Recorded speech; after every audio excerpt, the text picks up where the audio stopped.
Hi friends, good morning. ఈరోజు ఆకాకరకాయ fry ఎలా చేసుకోవాలో చూద్దామండి. ముందుగా మనం పావు కేజీ వరకు ఆకాకరకాయని తీసుకున్నామండి.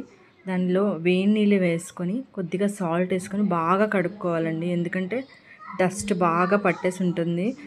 సో హాట్ వాటర్తో మనం కడుక్కుంటే చాలా డస్ట్ వచ్చేస్తుంది. చూడండి, ఇలా కడుక్కోవాలి. ఒక్కొక్కటి మనం కడుక్కోవాలి. ఆ చివర ఈ చివర మనం కోసేసి మనం ఫస్ట్ శుభ్రం చేసుకోవాలండి. తర్వాత మనం నైఫ్తో సన్నగా చాప్ చేసుకుంటే చక్కగా అన్నీ ఫ్రై అవుతాయి.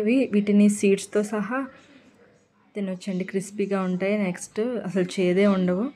స్టవ్ మీద బాండి పెట్టుకొని మనకి కొద్దిగా ఆయిల్ ఎక్కువే పడుతుందండి.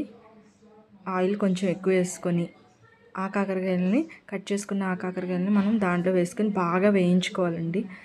అవి ఆయిల్లో బాగా వేయగల తర్వాత పసుపు ఉప్పు వేసుకొని మళ్ళీ వేయించుకొని మూత పెట్టుకొని కొద్దిసేపు కుక్ చేసుకోవాలి. తర్వాత మళ్ళీ తీసుకుని అప్పుడప్పుడు మధ్య మధ్యలో చెక్ చేస్తూ ఉండాలండి.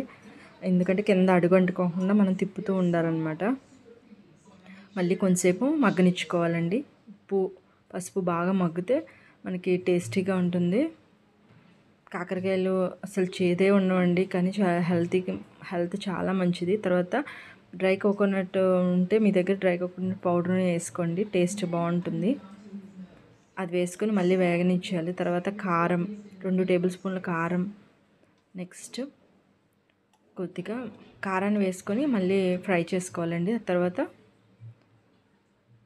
కొంచెం ధనియాల పౌడర్, టేస్ట్ బాగుంటుంది, స్మెల్ కూడా బాగుంటుంది. అది కూడా వేసుకొని బాగా మళ్ళీ ఫ్రై చేసుకోవాలి. కొద్దిసేపు మగ్గనివ్వాలండి. ఆ తర్వాత దీనిలోకి మనం దంచిన వెల్లుల్లిని వేసుకుంటే అరోమా బాగుంటుంది, టేస్ట్ కూడా బాగుంటుంది. ఆ తర్వాత మనం కొద్దిగా కొత్తిమీరని వేసుకొని మళ్ళీ